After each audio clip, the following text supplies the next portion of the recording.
Look closely at this receipt. It isn't one big purchase, it's a pile of small ones.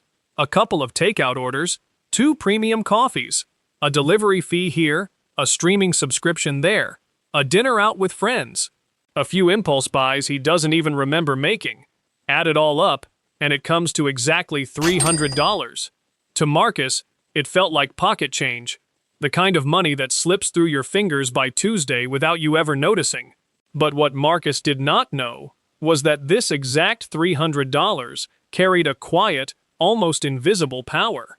Spent without thought, month after month, it was the exact distance between having to work and getting to choose. There was a hidden mathematics to this number, and Marcus was about to learn it the hard way. It's a rainy Tuesday evening, and 32-year-old Marcus is sitting in his car in the supermarket parking lot. The windshield wipers sweep a slow, hypnotic rhythm across the glass as he stares at his phone. His banking app is open, showing a familiar, sinking number, $47.12. His paycheck landed just 4 days ago, and already, between rent, the car payment, insurance, and a handful of automated subscriptions, it's gone. Marcus sighs, resting his forehead against the cold steering wheel. He works 50 hours a week at a mid-level logistics firm, trading his youth for a steady salary, yet he's constantly living paycheck to paycheck. He tells himself the same thing every month. Once the promotion comes, once he's making 6 figures, then he'll finally start saving. Right now, $300 a month toward investing sounds almost laughable next to a $400,000 starter home, like trying to empty the ocean with a spoon. So instead, he buys the sandwich, the coffee, the small comfort, because the big milestones feel entirely out of reach anyway. He doesn't see it yet, but these small, forgettable decisions are quietly shaping the years ahead of him. 6 months later, change arrives disguised as a victory. Marcus gets the promotion. His salary jumps $8,000 a year, an extra $500 a month. For a moment, he can breathe, but almost immediately, the shift begins. He moves into a nicer apartment with a pool, adding $300 to his rent. He swaps his sedan for a sleek SUV lease. He starts joining coworkers for sushi to celebrate his new title.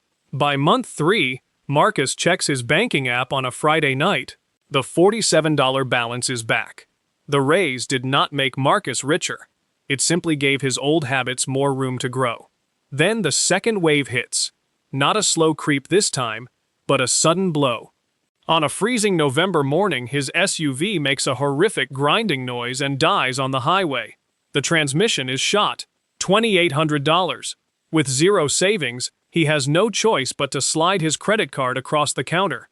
The swipe is silent, but the cost isn't, because the repair doesn't end at the garage. It follows him home. It becomes a $150 payment that shows up every month after, quietly eating into a future he hasn't lived yet. He lies awake at 3 in the morning, staring at the ceiling, chest tight, doing math he doesn't want to do, counting how many hours of work it will take just to pay for the privilege of driving to work. The final wave is the quietest, but it cuts the deepest. It's his friend's 35th birthday party, in the backyard of a beautiful new home. String lights, the smell of the grill, easy laughter. As the evening wears on, the conversation drifts to investment portfolios, index funds, 10 years of compounding. Marcus stands near the patio lights, holding a warm beer, nodding along while his throat tightens. A quiet shame settles over him.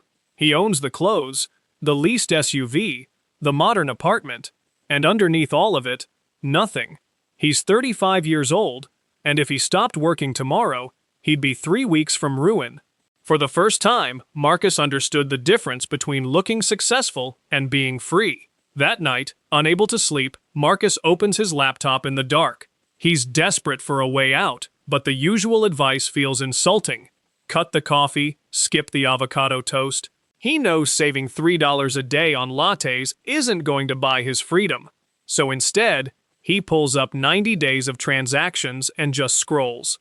$12.80, $18.40, $31.60. Nothing on the list looks dangerous on its own, but together, they had built a prison so quietly, he never heard the door close. That's when the reframe hits him. Stop seeing money as currency to spend.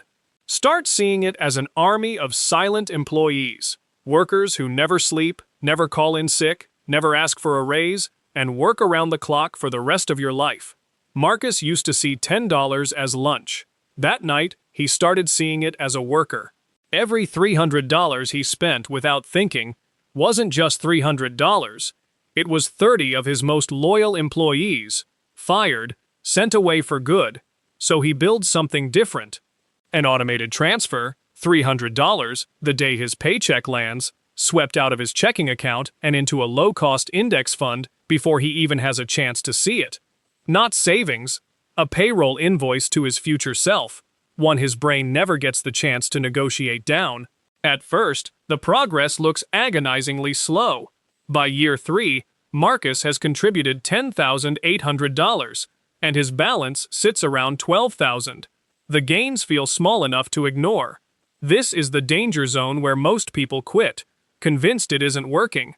The hardest part was the beginning, when his money was working, but still looked lazy. By year 10, something shifts. He's put in $36,000 of his own money, but the account has grown past $55,000. His silent employees have generated nearly $20,000 on their own, while Marcus was sleeping, working, living his life, barely thinking about the account at all. The snowball is starting to gain real weight, and for the first time, it feels less like a chore and more like momentum.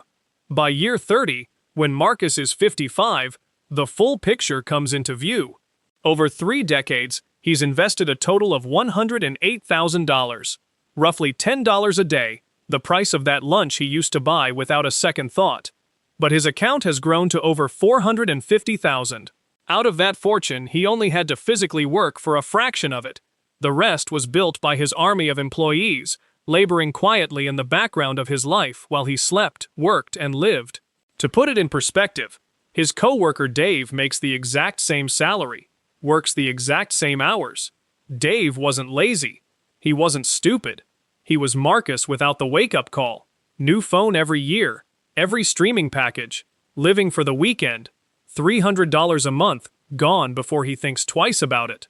Over 30 years, Dave spends that same $108,000 on things that lost their value the moment he bought them. At 55, his net worth is zero, still trading 50 hours a week for a paycheck he can't get ahead of, still telling himself the same story Marcus once told. Once the raise comes, then he'll start. Marcus, meanwhile, has a cushion most people never build. He doesn't have to tolerate a bad boss. He doesn't sweat when the economy dips. $300 a month, redirected instead of spent. They bought him options. Today, Marcus still drinks his coffee. He still eats dinner with his friends, but the late-night dread is gone. When he checks his phone now, he doesn't see a warning number. He sees a small army working quietly on his behalf, building not a bigger house or a nicer car, but the quiet ability to decide how he spends his own time. He still buys the sandwich. He just doesn't fire 30 employees to do it anymore. What is one small expense in your life that might be quietly stealing years from your future? This video is for educational purposes only and is not financial advice.